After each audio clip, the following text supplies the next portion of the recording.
Hi friends, welcome to புகுந்த வீடு channel. நான் உங்கள் நிவேதா. இன்றைக்கி ஒரு சூப்பரான டாபிக் பற்றி தான் பார்க்க போகிறோம்.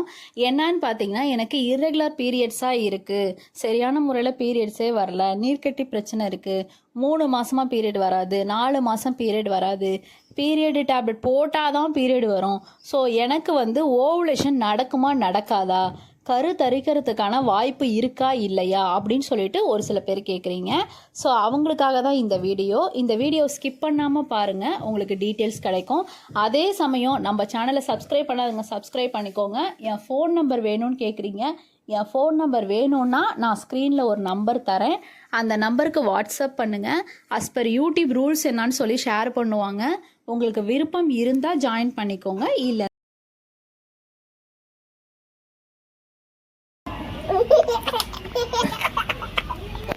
ஸோ ஓவுலேஷன்றது மிடில் ஆஃப் தி மந்தில் நடக்கிற ஒரு விஷயம். அதாவது உங்கள் ஃப்ரம் பீரியட் டேட்லேருந்து நெக்ஸ்ட்டு பீரியட் டேட் வரைக்கும் அதில் நடுவில் நடக்கிற ஒரு விஷயம்.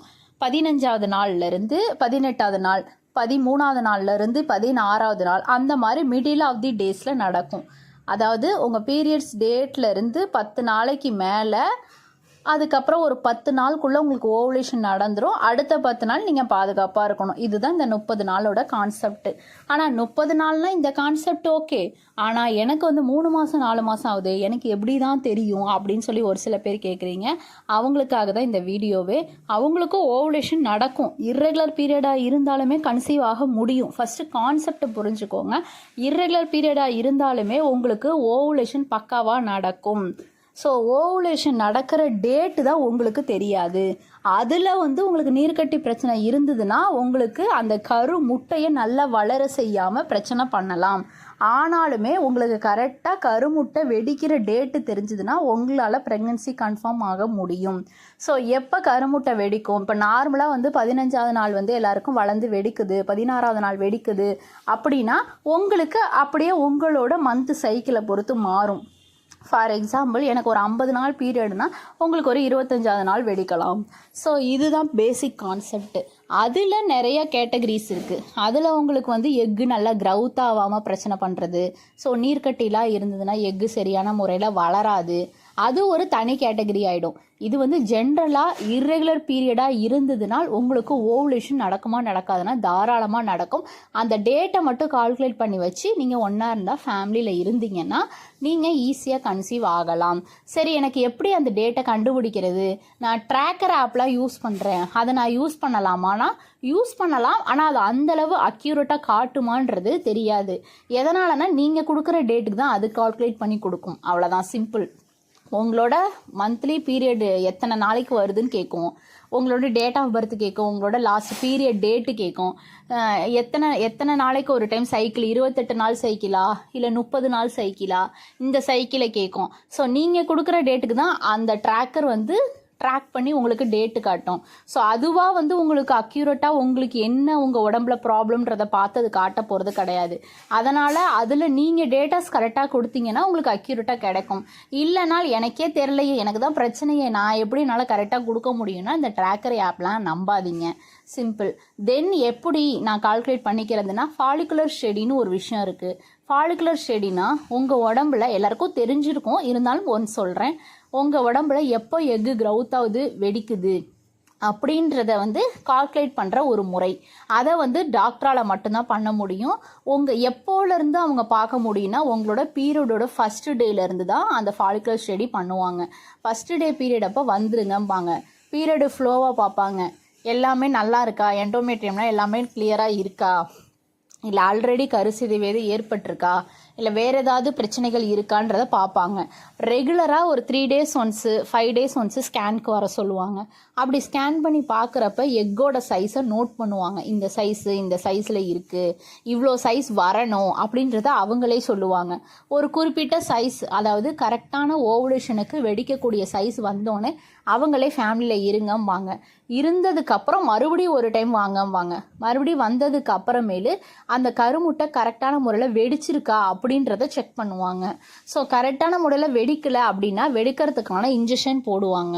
ஸோ இதுக்கான ஸ்டெப்ஸ் தான். எக்கு வளரலைன்னா அதுக்கான தேவையான மருந்து மாத்திரைகள், அதுக்கப்புறம் வெடிக்கிறதுக்கு தேவையான மருந்து மாத்திரைகள் அது உங்களுக்கு கரெக்டாக கால்குலேட் பண்ணி சொல்லுவாங்க. இர்ரெகுலர் பீரியடாக இருந்தாலும் உங்களுக்கு தேவையான இது உங்களுக்கு கிடச்சிரும், ஈஸியாக ப்ரெக்னென்சி ஆயிடலாம். இல்லை வீட்டிலேயே வந்து அந்த ரெகுலர் பண்ணிவிட்டு நம்ம ட்ரை பண்ணலாமான்னா தாராளமாக ட்ரை பண்ணலாம்.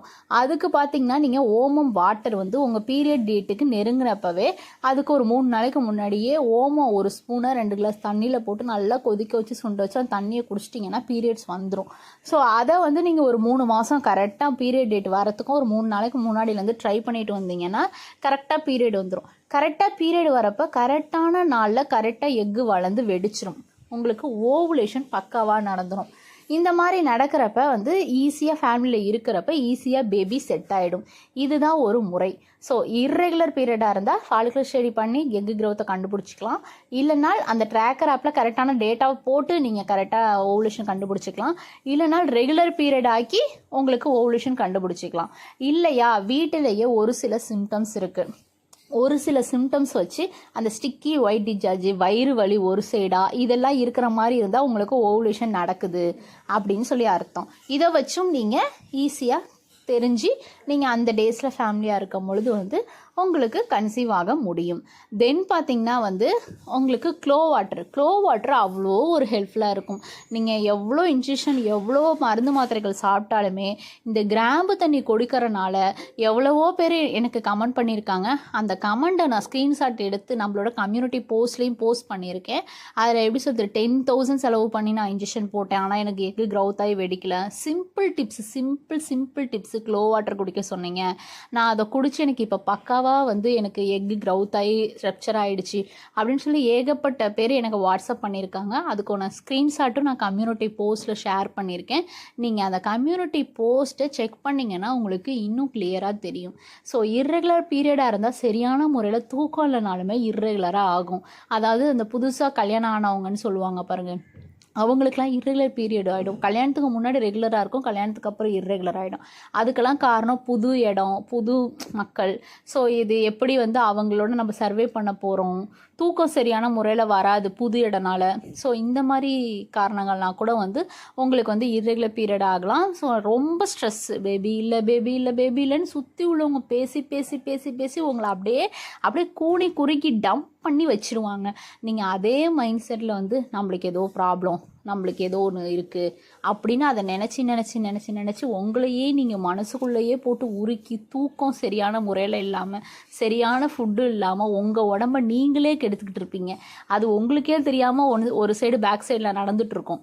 ஸோ இதனால் கூட வந்து உங்களுக்கு கரு தள்ளி போகலாம். கரு தள்ளி போகிறதுக்கான மெயின் காரணங்களே கரு தரிக்கலன்னு பேசுகிறாங்க பாருங்கள், அவங்களால தான் மெயின் ரீசனாக இருக்கும். ஸோ பார்த்துக்கோங்க. நான் சொன்ன டிப்ஸை ஃபாலோ பண்ணுங்கள். இதில் நான் என்ன சொல்லியிருக்கேன்னா ரெகுலர் பீரியட் ஆகிற டிப்ஸ் சொல்லியிருக்கேன், ஃபாலிகுலர் ஸ்டடி எப்படி பண்ணுறதுன்னு சொல்லியிருக்கேன், ஓமம் வாட்டர் குடிக்கிறத பற்றி சொல்லியிருக்கேன், க்ளோ வாட்டர் குடிக்கிறத பற்றி சொல்லியிருக்கேன். கிட்டத்தட்ட ஒரு 7-8 டிப்ஸ் இந்த ஒரே வீடியோவில் நான் ஷேர் பண்ணியிருக்கேன். இந்த வீடியோவை பாருங்கள். இந்த வீடியோ பார்த்துட்டு இருக்கவங்க எல்லாருமே வந்து கன்சீவ் ஆயிடணும்னு சொல்லி நான் சாமிகிட்ட வேண்டிக்கிறேன். Bye friends.